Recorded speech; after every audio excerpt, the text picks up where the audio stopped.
Have you ever made liquid soap only to wake up the next morning and discover that it has separated, become watery, or suddenly turned into something different from what you expected?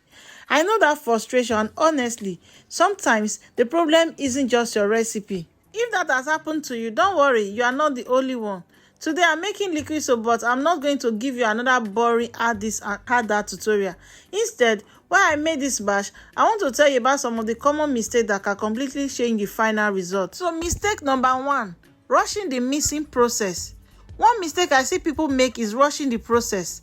They want everything mixed immediately, so they pour one ingredient after another into the same container and start stirring. But liquid soap isn't something you should just throw together and hope for the best. You need to give your ingredients enough time to properly dissolve and mix.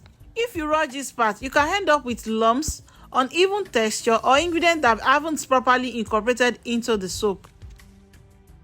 And mistake number 2, not preparing your thickener properly. And this brings me to another important part, your thickener. For this batch, I'm using nitrosol. Nitrosol is what I'm using to give the liquid soap the thickness I want. But here is the thing, adding the thickener carelessly can give you a completely different result. You don't want to dump everything in at once and start fighting with lumps, okay? The goal is to get the thickener properly incorporated so that the soap has a smooth and consistent texture. Mistake number 3, thinking more thickener means better soap. And please don't fall into the trap of thinking that the thicker the soap, the better it is. This was something I had to learn too. When your soap looks too thin, your first instinct may be, let me just add more thickener. But that's not always the solution. You need to understand what you are trying to achieve. A good liquid soap should have a pleasant consistency that is easy to pour and use, not something so thick that it struggles to come out of the bottle.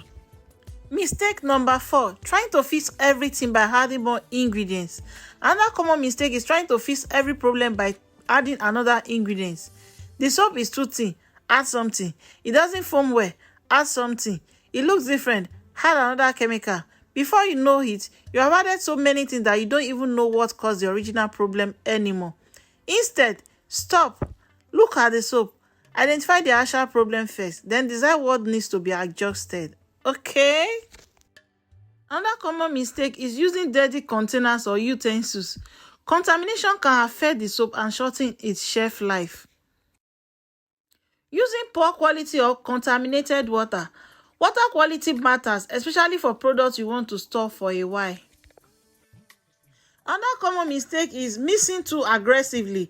Excessive stirring can create unnecessary foam and make it difficult to properly judge the actual consistency. So another common mistake is not dissolving your ingredients separately. If you are using powdered ingredients, don't just throw all the powders directly into the main mixture. Dissolve them separately, and honestly, this is one step you shouldn't rush. Each powdered ingredient should be properly dissolved before you combine it with other ingredients. Why? Because when you dump different powders into the same mixture and they don't dissolve properly, you can end up with lumps, sediment, and uneven mixture that haven't properly incorporated. So take your time, okay? Another common mistake is adding too much perfume, and this one is very important. Your perfume. Please don't think that adding more perfume automatically means your soap will smell better. Too much perfume can actually cause problems. Depending on the fragrance and other ingredients in your formulation, perfume can interfere with the mixture and may contribute to changes such as cloudiness, thinning, separation, or an unstable texture. And this is another mistake people make. They finish mixing the soap and immediately decide this is not thick enough. But sometimes you need to give the mixture time to settle and develop its final consistency. So don't panic immediately after mixing. Give it time, observe it, and then make adjustments if necessary. And honestly, that's the biggest lesson I want you to take from this video. Don't just memorize a liquid soap recipe. Understand the ingredients, understand why you are using your thickener, dissolve your powdered ingredients properly and separately. Be careful with perfume. And don't start adding random ingredients every time something looks different from what you expected. If you have ever made liquid soap and ended up with a watery, cloudy, lumpy, or separated batch, tell me what happened in the comments. Let's troubleshoot together.